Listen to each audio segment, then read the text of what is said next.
What's going on, guys? Sean Nalawani, SeanNal.com, and in this video today I'm going to be giving you a general overview of how to properly track your progress during a bulking phase and how to adjust your program over time in terms of training and nutrition if your program has fallen off track in certain areas.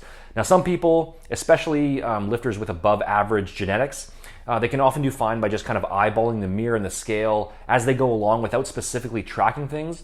But for most people out there, most average lifters, I would recommend a more detailed approach than that because it'll make sure that you're putting on muscle at an optimal rate while also keeping body fat gains minimized at the same time. So it's gonna make sure that you're landing in the proper sweet spot between those two things. Now, there are a lot of different metrics that can be used for this, but the two most important ones by far to pay attention to are going to be number one, your changes in body weight, and number two, your changes in strength. Okay, the bottom line here is that if your weight on the scale and your strength numbers in the gym are both consistently increasing at the proper pace for the week and for the month, you'll be pretty sure that your muscle building program is on the right track for the most part. Whereas if your body weight is going up too quickly or too slowly, or your strength numbers in the gym are stagnating, then you'll know that something in your program is off and that certain adjustments are going to need to be made. So first off, when it comes to body weight, an expected rate of increase for a beginner during that first year of lifting is going to be about half a pound per week or 2 pounds per month. And I would say that 3 pounds per month should be considered the absolute maximum cap. And then those figures are going to decrease by roughly 50% for every year of proper training after that. Now, keep in mind that these are just estimates because it is going to vary depending on the person. Genetics are obviously a factor here, how consistent you are with your program, how well structured your program is to begin with, things like that. But these are just some good ballpark figures you can go by to get an idea of roughly where you should be landing. So to track this, you'll want to weigh yourself on a digital scale first thing in the morning, before eating and after using the washroom. That'll keep the readings as consistent as possible from day to day. And then compare your average weight for the week to your average weight for the previous week, because your weight can fluctuate quite a bit between any two individual days. You don't necessarily have to weigh yourself every single day, but you should aim for at least once every 2 to 3 days, I would say. Now, half a pound is obviously a pretty small amount, and the numbers are going to get even smaller from the second year of lifting and onward. So again, don't be expecting to hit these numbers with 100% accuracy, but just use it as an overall estimate to make sure that you're not gaining weight too quickly or too slowly overall. If you are gaining weight too slowly, or if your weight is completely stagnant altogether, then that means that you're not in a proper calorie surplus and that your calorie intake needs to increase. It is possible to gain some muscle while eating at maintenance or in a deficit if you're a beginner, but if you're in a focused bulking phase and your goal is to add overall mass to your frame in the most effective way possible, then a calorie surplus is going to be a requirement, meaning that you need to be consuming more calories than you burn each day. So if your body weight has plateaued for about a 1 to 2 week period, you'll want to add in about 100 to 150 calories to your intake in order to get things moving again. Settle in there, track your weight. If it starts going up, then you can stay at that intake for the time being. And if it's still stagnant, then add in another 100 to 150 and just repeat the process until you're landing in that proper weight gain range. On the other hand, if your body weight is going up too quickly, then that means that your overall calorie surplus is too big and that you need to do the opposite by bringing your calories down a bit until your rate of weight gain slows down to the proper level. Because if you're consistently gaining weight above those recommended figures that I gave, then realistically, most of what you're going to be gaining beyond that point is probably just body fat.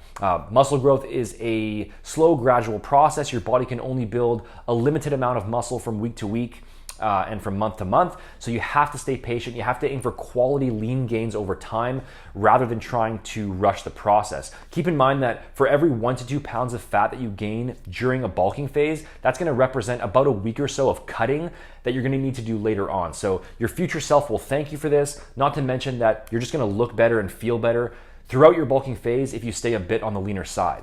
And on top of that, you'll also gain muscle faster overall because it'll let you spend more time out of the year focusing on bulking rather than having to waste a bunch of time dieting off unnecessary extra body fat.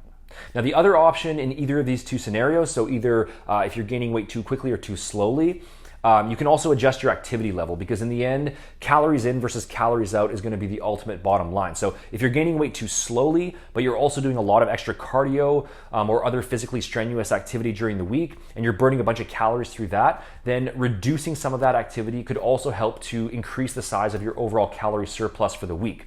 And if you're gaining weight too quickly, then what you can do is add in some extra activity. That's another option if you are relatively inactive outside of weight training. So either adjusting your calorie intake or your calorie expenditure can get you to the same goal depending on your preference and depending on your current situation. And doing a combination of both is also an option as well. So that covers the body weight side of the equation. And then the other progress tracking factor, or the other main progress tracking factor to take into account during a bulking phase, is going to be your strength in the gym. Eating in a calorie surplus is what provides your body with the extra energy and the nutrients that it needs to build new muscle tissue, but the actual stimulus that triggers the muscle building process itself and that causes those calories to be diverted to muscle tissue is achieving progressive overload in the gym, meaning that you're training with a high enough level of intensity to stimulate hypertrophy. So I would say about 1 to 2 reps short of failure on most sets is a good level to aim for. So that, as well as consistently increasing the workload over time to force your body to adapt to higher and higher levels of stress and build more muscle as a result of that. The bottom line is that if your overall performance in the gym isn't improving on a continual basis, you're not going to be gaining any significant new muscle mass either. And it could even be counterproductive because if you are eating in a calorie surplus, but you're not properly stimulating muscle growth during your workouts, then those extra calories are just going to end up being stored as fat. So this is why, along with monitoring your body weight on the scale, your training logbook is also a critical progress tracking tool to pay attention to. You need to be logging your exercises, the weight used, the sets and reps for each workout, and then striving for continual improvement over time.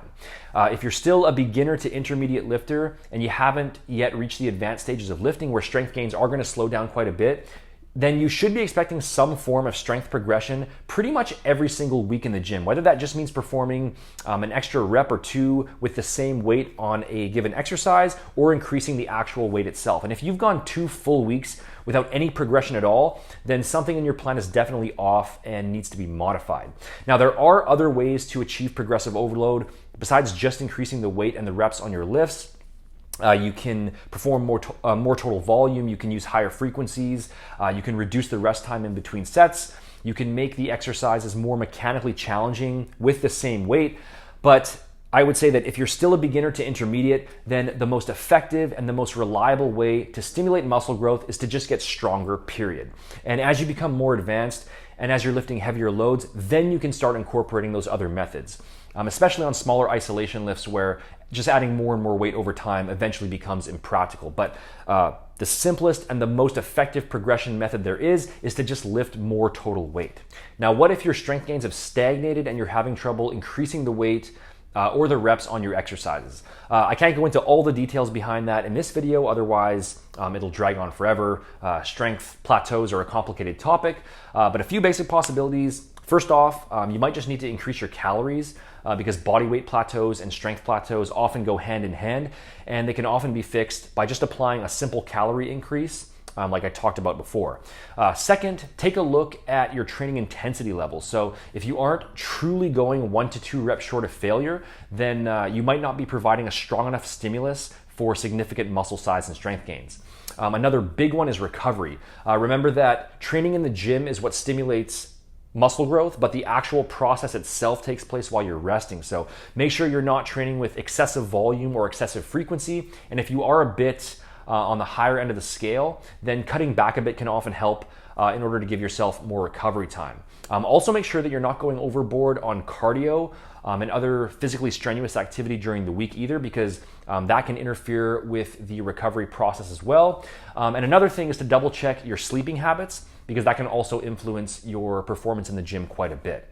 So those are the 2 main ways to track your progress during a bulking phase. If your body weight is increasing at the proper pace, so not too quickly and not too slowly, and you're consistently adding weight and reps to your lifts in the gym, then you pretty much know that you're on the right track for the most part. You're putting on muscle consistently and your fat gains are being kept under control. And then two other ways that you can fine-tune your progress tracking a bit further are by using progress photos and body part measurements. These two things are going to give you an objective look at how your body is changing, because when you see yourself in the mirror every single day, it can be often hard to notice those subtle changes. And plus, our perception of our own bodies is usually skewed a bit for a variety of reasons. So progress photos can be done once every 2 to 4 weeks. You're not going to see huge changes from one set of pictures to the next, especially during a bulking phase, because again, muscle growth is a pretty slow process. But over time, you can compare them, and in the span of a few months, you'll start to see some noticeable gains adding up. And it can also be pretty motivating to look back at your photos from down the road just to see how far you've come. Make sure to take your photos first thing in the morning before training or eating, and use the same angles and the same lighting each time, because these things can change the resulting photo quite a bit. Do a view from the front, the side, and the back, and also do some photos of yourself both flexed and unflexed. And then for measurements, same thing, first thing in the morning before any activity, and you're gonna wanna measure your neck, chest, upper arm, forearm, waist, thigh, and calf. Measure around the largest part of each muscle to be as consistent as possible, because you're going to be dealing with fairly small increases here. And so if you measure inconsistently, then the readings aren't going to be of much use to you, or they could even throw you off.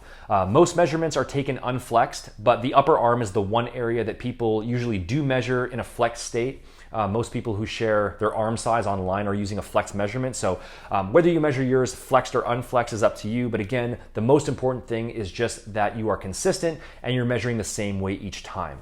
And measurements can also be helpful for seeing which muscles are making consistent gains and which ones might be lagging behind. And one other thing is that by tracking your waistline relative to your other muscle groups, measurements can also be useful as sort of a general body fat monitoring tool. Okay, you're always going to gain some fat while bulking, but if your waist measurement is increasing at a disproportionate rate to your other muscles, then that would be a good indicator that you're putting on body fat a bit too quickly.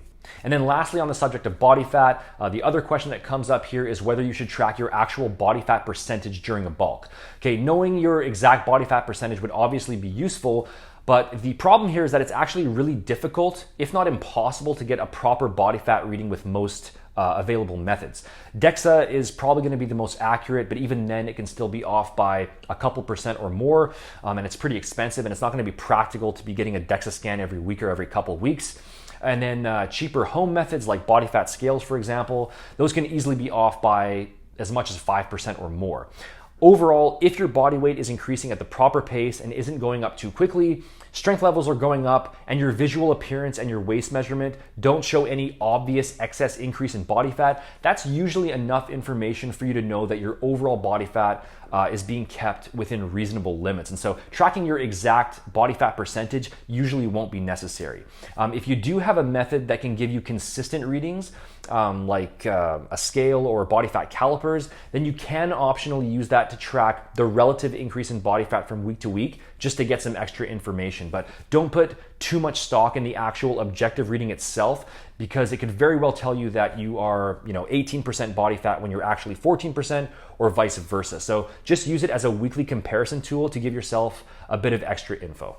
So that covers the topic of proper progress tracking during a bulking phase. Hope you guys found this advice helpful. If you want to grab a complete structured bulking program to actually apply these methods to, that will maximize your rate of progress, including the workouts, meal plans, and supplement guides, lay it out in a simple step-by-step manner that you can follow, then you can check out my body transformation blueprint by clicking here, or by heading over to btblueprint.com using the link in the description box. If you enjoyed the video, as always, make sure to hit the like button, leave a comment, and subscribe to stay up to date on future videos. You can also follow me on Facebook and Instagram as well. The links for that are also in the description box, and the official website is over at seannell.com, where you can get all of my latest updates. Thanks for watching, guys, and I'll see you in the next video.